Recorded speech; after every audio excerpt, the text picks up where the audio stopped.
Hey y'all, I'm Jessica Lilly. Today we are going to be painting Blue-Eyed Grass. Here is my fully realized version. This one took me several hours, and we're going to do a quick sketch version of it today, something we can do in an hour or less. And I'm looking forward to painting it together with you. So grab your stuff and let's get started. The stuff that we've got today includes octopus palette. Yours can be any kind of palette. And then here are the paints that I keep in my limited palette collection that I use to teach all of my classes. I've got Mineral Violet, Permanent Rose, Pyrrole Scarlet, Cadmium Yellow Medium, Hansa Yellow Light, Nickel Azo Yellow, Yellow Ochre, Burnt Sienna, Cobalt Blue, Windsor Blue, Phthalo Green, and Sap Green. And I've got a source photo that we're going to be working from. I have our drawing all ready to go, taped very securely onto a masonite board. This is how we stretch watercolor paper so that as it dries, when it's still wet, it pulls itself taut against this tape and will dry more flat-ish. Watercolor paper is made out of cotton. And so anytime you get cotton wet, including watercolor paper, it will buckle and bend and shape and twist. And so we just stretch it so that when it dries flatter. And if it doesn't dry flat enough for you, there's always ways that we can make it more flat. So that's the right thing to do. And make sure that you're also on 100% cotton watercolor paper. That's a big deal. And I've got these little snippets of tape here. I'm double sealing my edges where that overlap is to try and keep my corners clean and to keep some of the water from getting into the tape and from seeping onto the edges so I can have a clean edge. Okay, let's get started. So we are going to get started with our Blue-Eyed Grass today by starting with our background and making some pretty colors that we can use for the background. We want it to be kind of ephemeral and soft and out of focus. And we're going to go ahead and start pulling the colors that we know we're going to need. I know that we are going to need a cadmium yellow because I've got some pops of yellow in the background that we really want to draw focus to. In general, the greens in this are more leaning yellow than straight green. So I'm going to make two green versions. I'm going to make a straight sap green, and I'm also going to I have this residual cadmium yellow, and I'll go ahead and mix that in here. And so I'm going to have a sap green plus cadmium yellow and a straight sap green. And you know what I forgot to do today? I forgot to awaken my colors with my dropper. So let me use a dropper real quick. Just a little dropper. It's my wild water before it gets too saturated. And I'm going to drop in specifically the colors that I know I'm going to use for sure. I probably will also use burnt sienna.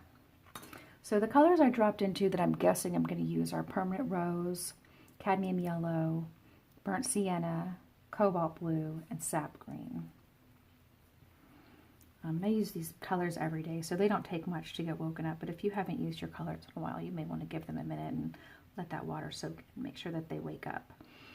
Okay, I'm going to put a little more yellow into my more yellowy green. You can use more colors in this if you want to, but I want to try to keep this at around 5 colors. Okay, I'm going to pull some more yellow into my green. So I have a yellow-green version, like an olive green kind of a color, and more blue-green, which is the straight sap green, and my cadmium yellow. And then for my flowers in the background, they're a little bit of a purple color, so I'm going to take my cobalt, which is already my bluer of my blue greens, and I'm going to do the same thing. I'm going to drop a little pile of straight cobalt, and then I'm going to also purplish my cobalt with some Permanent Rose, And let's keep going a little bit further, make that a little bit more purple. And these are our colors that, oh, a pretty blend, isn't it? A pretty mix of colors, very rainbowy. These are our colors that we'll use to do the background. And we're going to do a really soft, springy, open background here. We're going to start by getting everything wet except for our focal point flower. All right, I'm going to do that. I'm just going to start, and I'm going to tip my board as I go to keep the water from flowing in the places where I don't want it to. I'm using my bigger brush, squishing down the belly of the brush to reach around those edges, and putting my tip of my brush into my edges where I want to get the detail in. So this is just straight water. If I need to brace my hand, I do so with my pinky. Use my other hands to hold myself steady if I need to. And I'm just going to do this kind of fast. And as I turn my board, I can see if I've missed any spots. And so now is a good time. Oh, you know what? I want to paint right over these guys. I'm going to paint these guys all soft. And because I want them to be soft, I'm going water right over them. The only thing I'm painting around is this center flower, which is going to be our one sharp thing. Everything else is going to be blurry. All right. So we can go more quickly through the rest of it. The more quickly you go, the more likely you are to have even wetness on your whole paper, and that's what we're going for. We really want to have all of the water across our whole page as wet as possible, as even as possible. Not as wet as possible. I don't actually have any puddles. You can see how wet we're talking here. This is not sopping wet, but it is wet.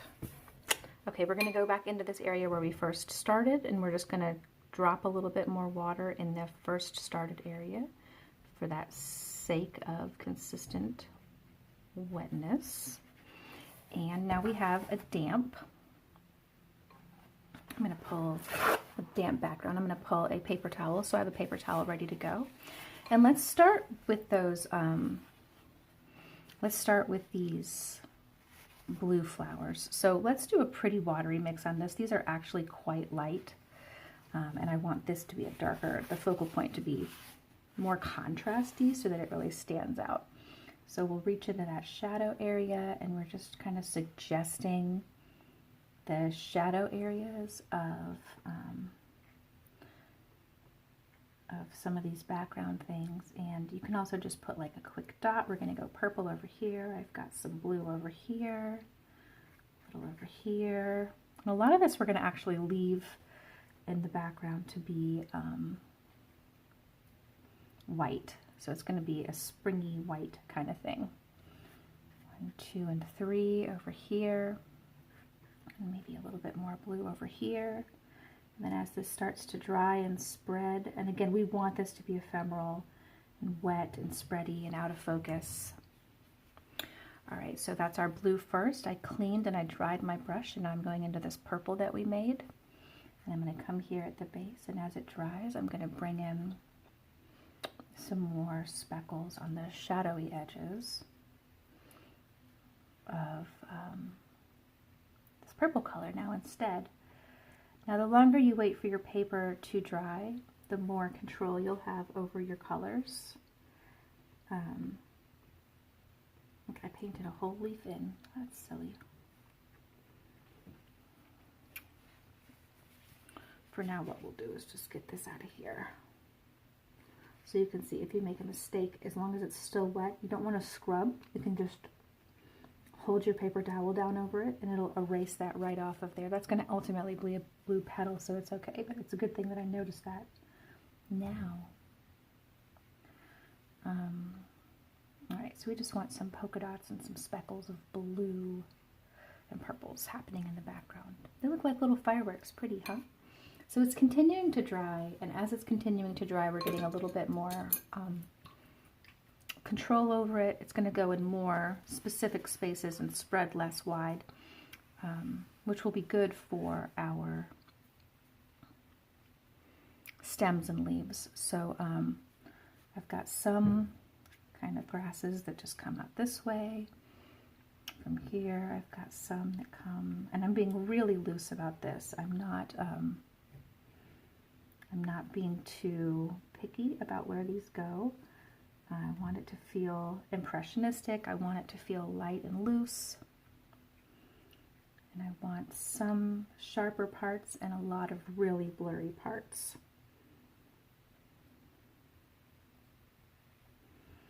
I'm following my drawing to some extent, but not completely, to pull those greens out. Okay, so I started with my more blue-green. Now we're going to drop on top our yellow-green after this. We're going to add that like it's a highlight on these pre-existing or next to them, right? We're going to add some accessories here and add some more with our yellow-green.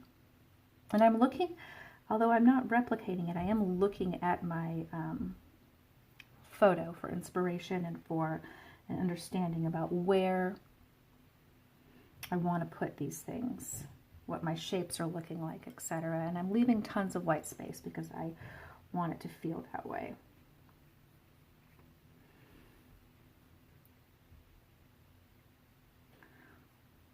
Cool. Come in here, do the same thing to really help that edge pop off. All right, and then our last thing we're going to do with our stems is the same kind of deal. We're going to take this cadmium and we're going to start where we want our tip. So the brush is going to leave a plop of paint wherever we pick it up at the end. So I'm being aware of that, and I really want my yellow to not end in that kind of a way. I also don't want there to be more yellow than I need. This is a highlight situation where we're adding some highlights to some things, but we're not wanting to put a ton of yellow everywhere. That's probably enough, right? And so I'll take this yellow green and I'm going to actually drop in behind just my flower in particular so that I have something for it to pop off against. These are going to be a little bit sharper because this is already dried on this edge. I do want the edge of my leaf here sharp, so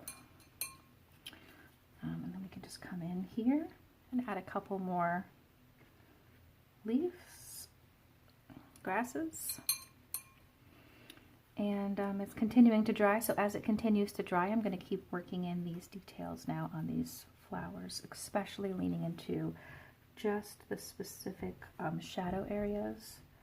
I'll have more control over it now, so I can use that to my advantage.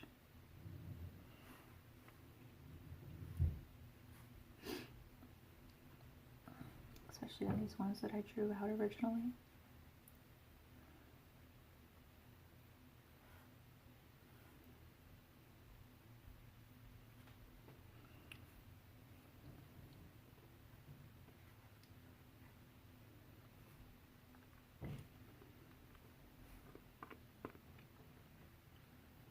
Just glancing at my photo and looking loosely, being really gestural and loose about where these shadow patterns are. I'm not mimicking them so much as just hinting around them. This will make it so that there are some parts that are more and less in focus. And these ones that are drawn, that we're doing now, feel a little bit more like they're a focal point.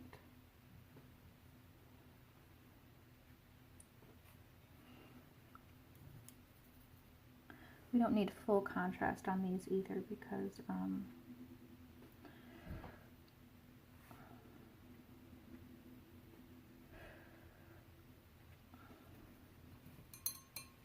okay, we don't need full contrast on these because we want the most contrasty part to really be all of our darks and just all of our contrast needs to live in this focal point flower. That's going to draw it to the focus of our picture. And so we really want to do that. We'll come in and add, as this continues to dry, we'll add a little bit more detail in there. It's just a few suggestive brush strokes are really all we need back here to really suggest what's happening with that grass. And as I'm waiting for this to dry, I'm just going to go ahead and get my scrubber, my brush that I use to scrub. This is my Silver White Bright number 10. This is what I use to lift a lot of the time. There are a lot of different kinds of brushes you can lift with, but what I like about this one is that it doesn't ruin the paper and it lifts really nicely. I don't think they make these for lifting. I just started using it for that one day and realized that I loved it for that, so that's what I use.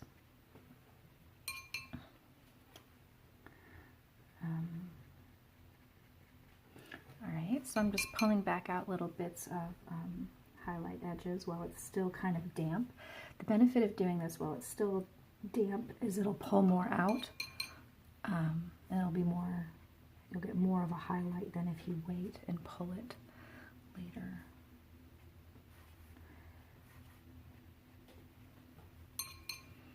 Cool, and we'll do a little bit more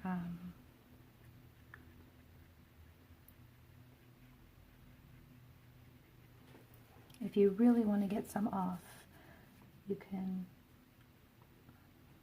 use your paper towel to suck up a little bit of it too. We'll get some more off over here in this top one to give this guy still blurry but a little bit more definition. And then we'll have the really ephemeral, soft, painterly, pretty background. As this is drying, I'm going in with a little bit more dense of deeper purple. I do want there to be a little bit of a darker edge along this edge down here.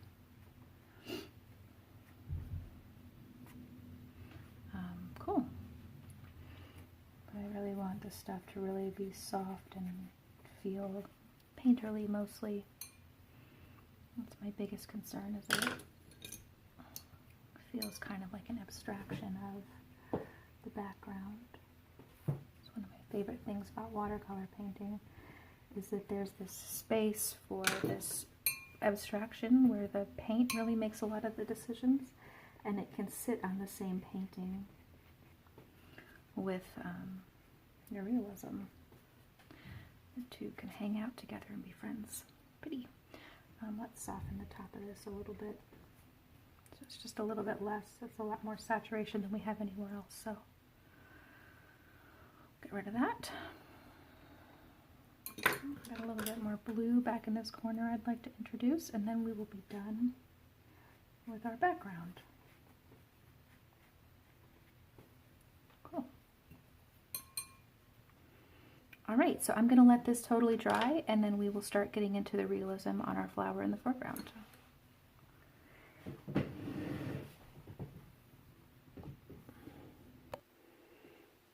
Okay, so I used a hairdryer, and our background is all dry, and I also swapped out my water, and I got fresh and clean water so that when we move into the petals here, we won't have an issue with that.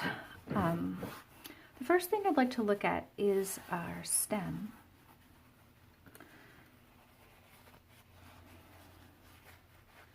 And I'm going to do that by taking our yellow and painting our whole stem yellow so that we have that underglow behind the whole thing of yellow.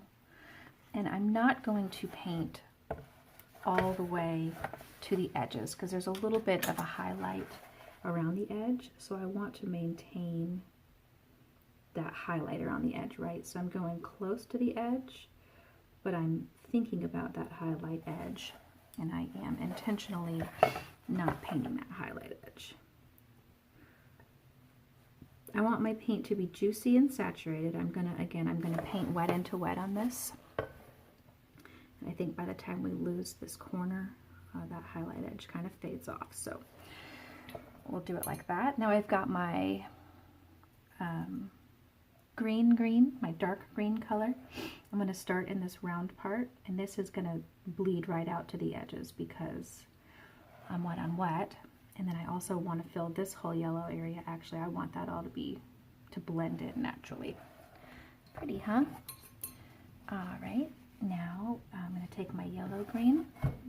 I'm going to come on this top half where I want it to be kind of darker. And the last color that we want to add into this is our burnt sienna, and I'm not going to need a ton of this color today. This might in fact kind of be the area where we need it. You may want to even bring in purple here so that it's more a similar color family, but there's not a lot of brown going on, but it does have a distinct brown stripe down the center. Let's actually use this purple so that we have a lot of color harmony with what else is going on. Let's see how we do if we... And I'm doing that. I'm not doing it really literal. I'm just kind of implying that shape by letting us have a wet on wet bleed over here. And I'll bring this darkness all the way to here, and there's a little more darkness in here. That's kind of just values that I'm really thinking about there. Okay, pretty. And now the only other thing is, as this starts to dry, I'm going to peel some back around those corner edges so that I can really exemplify the yellow edging. But I do want to keep that value to really separate that leaf off from everything else.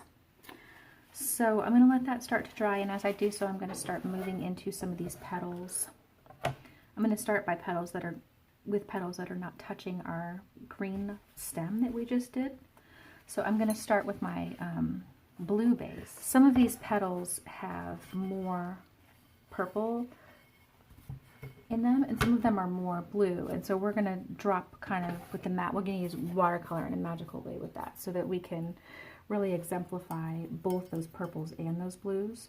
So I'm going to start with my cobalt, and I'm going to start in this area that's darker up at the top. I like to turn my source photo so that it's painting the same direction as what I'm looking at so that I can see and make sure that I map these out right. I am intentionally not painting around the edges where I have white highlights. So I'm not painting all the way to the edge on everything, but I am in some areas. So that's just something to be aware of. Especially this corner here doesn't go all the way to the edge, and we can use that dark background to our advantage for that. All right, cool. Now down here I'm going to soften out this edge. I've got a damp towel, a damp brush. I mostly cleaned my brush and it's damp. I'm not putting a lot of water into this, but I'm softening and blurring that out. And even if I run water across this, it'll bring some texture on that, going that way, so that I have a gradient. So I'm darker blue at the top, lighter blue in the center, because that's what matches my photograph. And I'm going to go ahead and start carving a little bit more highlights into this while I have it here. So I'm going to use the same brush, mostly damp but clean. I've got a couple of highlights that move this way up on this top edge, so I'm going to carve those out. And I've got a crisper edge here that goes right here, and I'm going to use my same brush.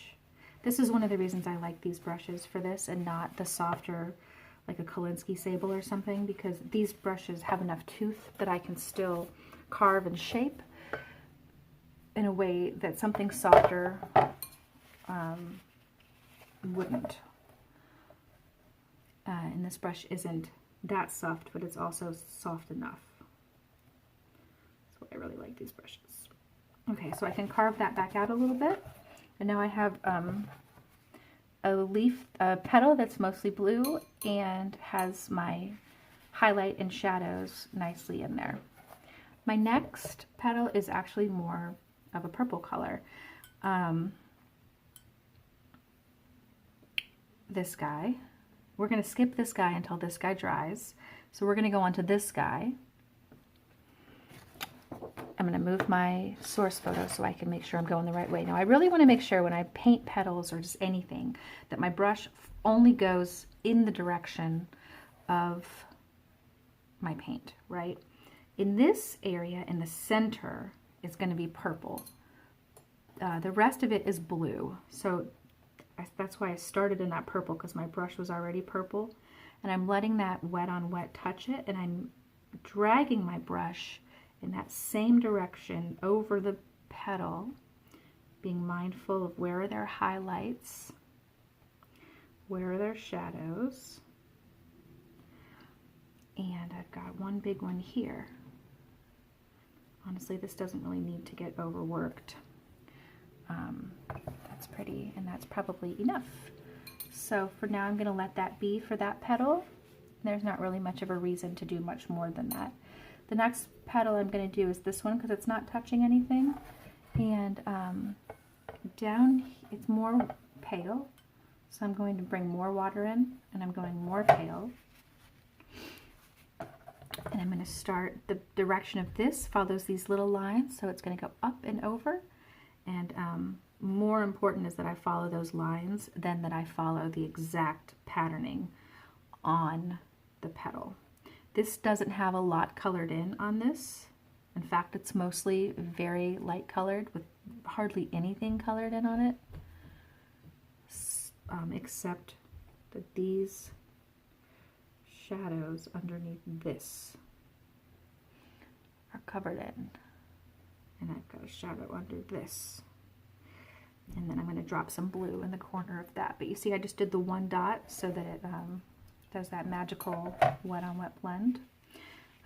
Any other edges in here that are messy, like we can see we have some messy edges that would be better cleaned up. Let's let this dry, and then we'll come back in with our number 4 sized silver white, and we'll scrub those out and clean them up. So where are we dry? This one's not touching any wet edges, so we can do this one. It's purple under the flap and blue over the flap, and we're going to treat those like they're 2 different separate sections. So we're going to do our over the flap part first, and we're only going to move our paint this way, which is the direction of the petal.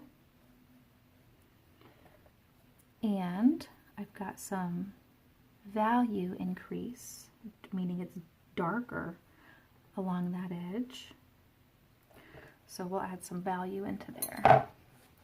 And otherwise it has very white, bright highlights. So we'll preserve that and let that, make sure we keep that intact. And down underneath here is going to be purple, but way darker. It's like a dark purple. So I'm going to go ahead and start building up my value, and that's how it separates from that section. So I'm going to prioritize that rich value under here for the sake of getting that section. And as I go into this deep purple in here, I'm going to go ahead and carve into my little area where my flower center is, because that part is purple too. It's just going to be a darker purple. Cool. And then we can add, if we actually add a little bit of blue into there, it will make it recede more, because the cool colors will push things back. So we have a purple base with a little bit of blue dropped wet into wet. And our last one is going to be this petal here, and it's going to be mostly purple. And so we're going to do the same thing. We're going to start, let's actually fill these areas around that center in so that we're starting from somewhere. And then we'll make sure our brush doesn't have too much pigment on it with our paper towel, and we'll come up and round the shape of the petal, not exactly following what's happening, but more so making sure we follow that shape. And we'll drop in a little bit of blue in places where there's a blue edge, and we're going to let that dry. And our last petal is here. This is mostly white on this edge, and then it's blue on this shadow edge. So I'm going to take my blue, and I am going to paint neatly and cleanly into the shadow edge. Drop this shadow away from there. And then also, this is blue under here. It gets pretty dark there in the center, but we can come back to that. Okay, As the rest of this starts to dry, let's do a little bit of edge cleanup while we wait for that to dry. I'm only going to do this on places that are totally dry so that it gives me a nice crisp edge. If I do this while it's wet at all, it will spread potentially more than I want it to. And if I do it when it's totally dry, it's not going to spread and it's just going to stay where I put it. You can see I start at a place that's clean. My pressure is not very hard, but you can see how much my bristles are splaying. That's how hard. And I do very quick and small, like little erasing marks, but I'm not really like pressing or scrubbing. I'm just very gently pressing and scrubbing. Very gently, just kind of erasing with a damp, mostly dry, pretty damp, number 4, bright. From the silver white. There are a lot of other brushes that are like this that you can use to do the same thing. Pretty much any kind of a flat acrylic white bristled brush will do this for you. You don't really want to use a white bristled brush that much to paint for watercolor painting. It's too hard, not soft enough. But it's great for this application, for cleaning up your edges, lifting paint off. And if you find this doesn't quite get enough off, you can also use a stronger something with stronger bristles. These are pretty gentle bristles given, so you could always do that as well. And once that edge is all cleaned and it's dry too, I'm going to drop a shadow along this outside edge. There's a little shadow on the side of this petal. It's notable that I'm not going to do it. So when you see me skip this little petal over there, that's on purpose. I don't want to do that. And while I have this shadow wet, I'm going to come into my blue color, and I'm going to do that same, a little bit of blue, a little bit of purple in my shadow that crosses over the leaf. So I've got my shadow coming over the leaf. It's pretty wet, and it's darker in the middle. I'm going to take my purple color that I mixed up, and I'm just going to drop some more value in the center and repeat that same kind of thing that I've been doing here, where I have purple and blue working together. Same down here, I've got a shadow under here, so I'm going to move into that shadow now. I want that to be a little bit more of a fine edge, a hard edge. Actually, the purple goes all the way under here, so I'll go under there. I'll bring my shadow up to there because it's a hard edge up to there, but then once it gets to here, it softens and soften that out. Okay, so now we've got that shadow. We can come in with we can take our permanent rose. I'm going to take a little bit of permanent rose and I'm going to like dramatize some of these warms and cools just a little bit to separate those values out and draw some more attention to some areas and help other areas recede and just give us a little bit more play with our colors. So this is just straight permanent rose. I'm going to come onto the top of this flower and I'm going to warm it up with basically my pink, which is my permanent rose. And the other place I'm going to do that is going to be on the sunny edge of this here. That's what inspired me to do it, was the sunny edge of that. It's pretty. I'm not really going to overdo that. You can see adding maybe a little bit more of some of the highlights on this and some of the areas where the sun goes over there. Fun. All right, so now we just painted on this, so that's still wet. We have line detail work to do in here, but I probably can come in with my purple and do a little bit more sculptural work before I get into my lines. I want to do all of my sculptural work that's not a detail first. And this is my most contrasty, most dense leaf. So it's where the bulk of my value is going in as far as my, I keep calling it a leaf, but as far as my petals are concerned. I'm just going to soften that and just let that be like a little glaze on top. We'll drop some shadows underneath that, and we'll make that have a, let's go ahead and make it have a crisp line right here because we can. Underneath this could be a crisp line so that it's clear that this one is on top and that one's underneath. And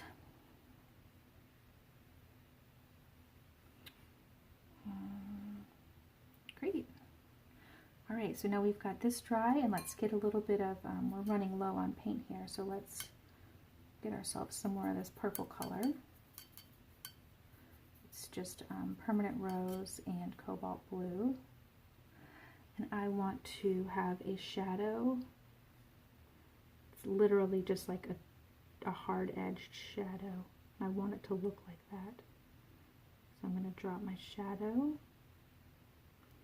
And the shadows, I want those to have a really specific hard edge, and that is to really draw home the fact that this is a shadow. Okay, and this petal has a hard edge of a shadow here, but then it softens out on this side. So we'll give it a hard edge over there and then soften it on here so that we still can keep that fun shadowy thing that's happening, which I do very much enjoy. It's one of the things I like so much about this particular image. Okay, and then down here we really want this to be darker, so I'm going to do a little bit more of my purple kind of color. I do have purple in my palette, and it's not that dissimilar from the purple that I'm making, but the reason I'm making it is because I want to keep my palette limited to keep my painting harmonious, and so it's going to make a more harmonious painting to use less colors that are all the same, and so that's why I'm choosing to do that with that path. I just built, okay, for this shadow, so I want this to be more of a, also I can choose how cool or how warm it is. I want this to be a cooler shadow, some more blue in it, and I want this to be, this is a fairly dark edge over here. This is going to be one of the most value dense, one of the darkest spots on this painting. So I want to make sure that this has a nice crisp and clean edge and is dark. It's even a little darker than it is in the photograph, and that's to really drive home that that's the edge of that. Now, that's not going to be so dark in contrast once we get some of the darker darks into the center, but there we are for now. So now we have these pretty purples that we can build our lines with, so that's great. Before we move into that, let's do that center yellow. So we have our basic petals, we have all of our shadows played out, we have our basic petals in place, and what we're going to do next is just going to be our veining and our details and all of our darks in the center and our yellow in the center. So some of the center we want to leave that white so that there's still highlights. In the real thing it looks like it's actually more of a, sorry, not focusing, a light yellow color, but we're actually just going to leave it white to simplify. So I'm painting this whole yellow thingy in yellow except for those areas I left white at the top. Okay, and then I have a couple areas where I really need to have a bright red kind of a color. So I've got this yellow, and I'm not going to be too picky about this. I'm going to let it bleed and blend because I want it to be that bright red kind of a color. And I'm going to drop my permanent rose, my pink, right there in the center. And then down at the bottom, I have some darkness, some depth. So I'm mixing up kind of a dark neutral by mixing my green with the burnt sienna that was already here and some purple. And while it's still wet, I'm dropping some density into that center just to give it depth. All right, and we're gonna let that center dry last is just the purple and the veining, so it'll be pretty. Okay, and what we're going to do while we wait for that to dry is go back to this leaf, and we're going to carve away some edges here to, now I don't want to soften the outside edge, I only want to soften this on the inside. So on the inside here, I'm softening some of that pigment away. I'm going to do it, let's see, it doesn't come at the top over here, it comes more like over here.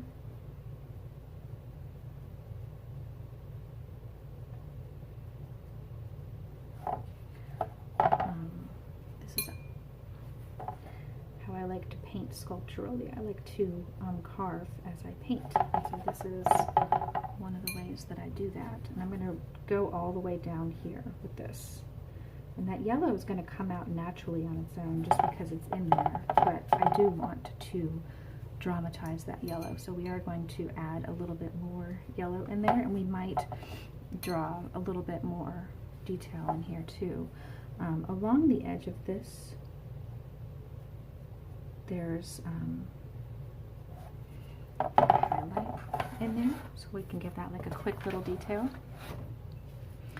And then come in here with a little bit of our yellow, and so you can see I'm still painting with my same brush. They're pretty dry, and I just like gave it a suggestion of some of that yellow to bring back that glowy yellow feel. So pretty. Okay, and that's mostly dry, so let's work up what color we're going to use to do that dark maroon. And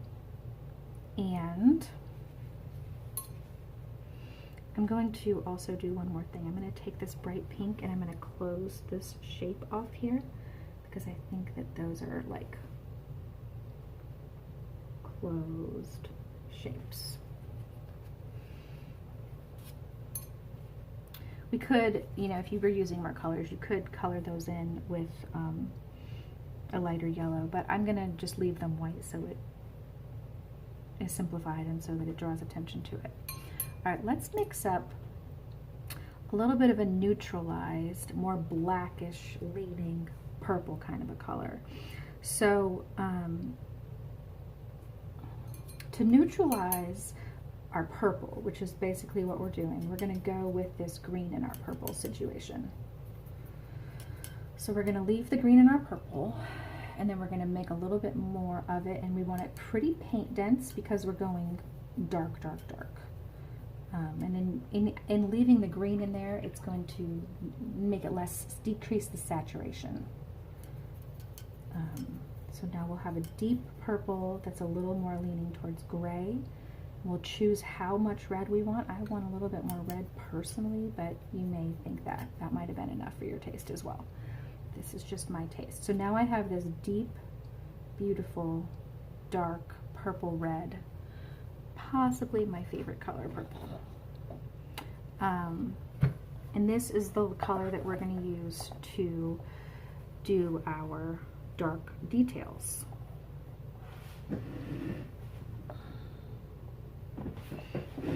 Alright, so I'm going to start here in the center. I'm only going to paint the bottom half.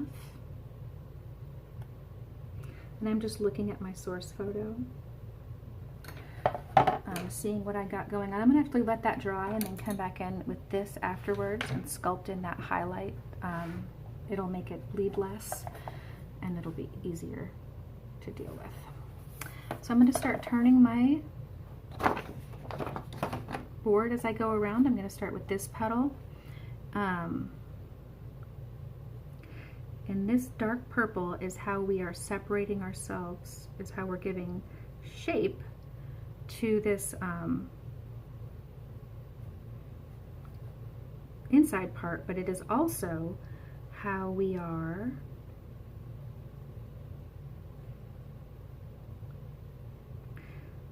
it's how we're defining the yellow part, but it's also how we're pulling these it's actually this kind of a yellow, just this kind of a dark purple in the center of the flower. And this is this last part of it that's really going to make it sing. This is the part of it that's really going to be the detail. That this contrast, we need the dark of the contrast to make the rest of it show up. Now, each time we go to a new petal, make sure that you follow the lines on that petal. That's going to be super, super important. And so the first thing that I do is use my brush to define exactly where I'm staying inside of the petal. Sometimes I'm using a little bit of outline to outline the edges of the other petals so I can see where they're going, but not always. And then I'm looking at the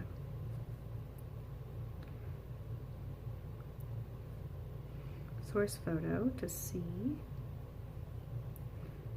how they follow those edges.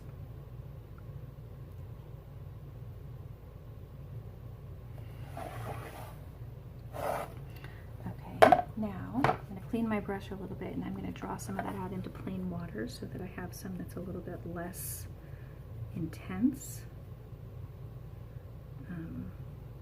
Doesn't all have to be so. Cool. Alrighty.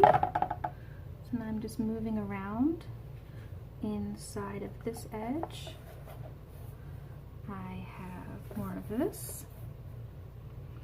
If you wanted to, you could even do more of a blue as you move towards this way and a purple as you go the other way, but it doesn't really matter that much.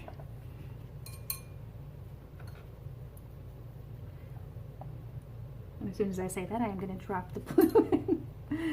I thought it would be pretty.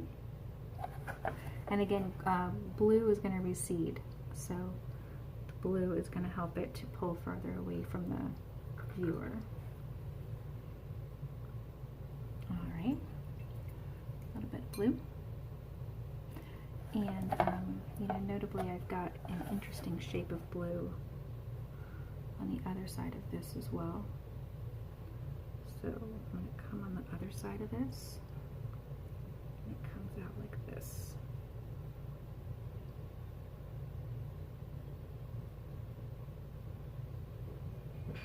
Alright.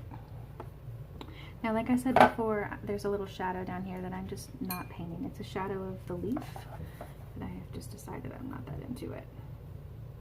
Alright, so I'm back in my straight purple. And I don't have a whole lot going on down here, except that these follow that kind of a shape where they... Alright, and I want them to pull up further in the flowers, so I cleaned my water, and I'm going to come into them, and with I cleaned my brush, and I dried it off, so it's mostly damp, and so I'm going to drag those out with a clean, dry, damp brush so that it softens it and it's not as intense as it pulls it out. Okay, now we are on this sky, and this is important here that we get on this inside edge of the yellow.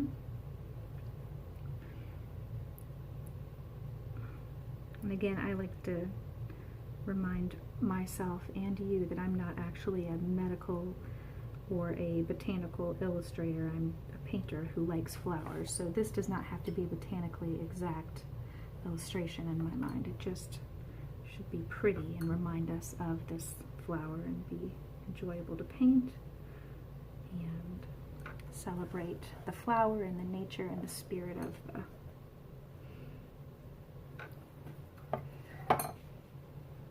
plant. Alright, and as this gets up, I'm going to soften the whole thing because it's kind of like blurry under there a little bit. So I've got my details and my darks, but then it also kind of like softens out. Alright, and our last one is in fact this purple color, even though it is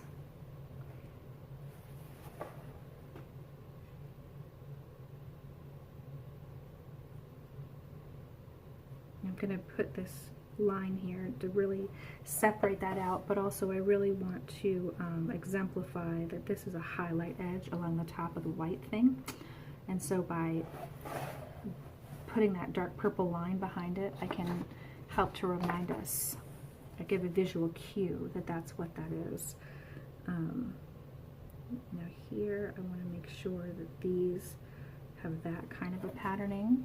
I'm going to clean my brush so it's not as strong of paint, and then I'm going to do that as economically as I can, meaning with the least amount of strokes as possible. All right, looking good. Let's just do a little bit of softening in that center, and we're about done.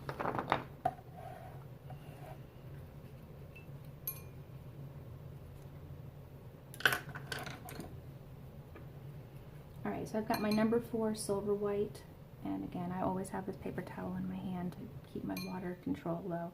So this is a pretty damp brush. My objective is to scrub this. And again, it's not like really so much a scrubbing motion, so much as like a low pressure carving situation. That gives me a little bit more control over that. And I can still come back in and drop a little bit more into the, make sure this is drying so my paint's getting thicker. Make sure that the density is where I want it to be, because that's supposed to just kind of gradient up into there. And we can put a little bit of highlights, a little bit of some speckles on the undersides of some of this to make it really look like it's got some dimension. All right, pretty. Okay, there you go. There's our quick study for our blue-eyed grass. I'll pull it out of the tape, and I appreciate you painting with me today, and I hope to see you at one of our in-person classes sometime soon. And if not, please subscribe to this channel if you want to see more videos, and let me know if you have any requests, and I'd love to hear about it if you try it, and yeah, if you grow it. Let me know if you grow this in your garden. All right, my friends, here is our all finished quick sketch of blue-eyed grass blowing in the wind.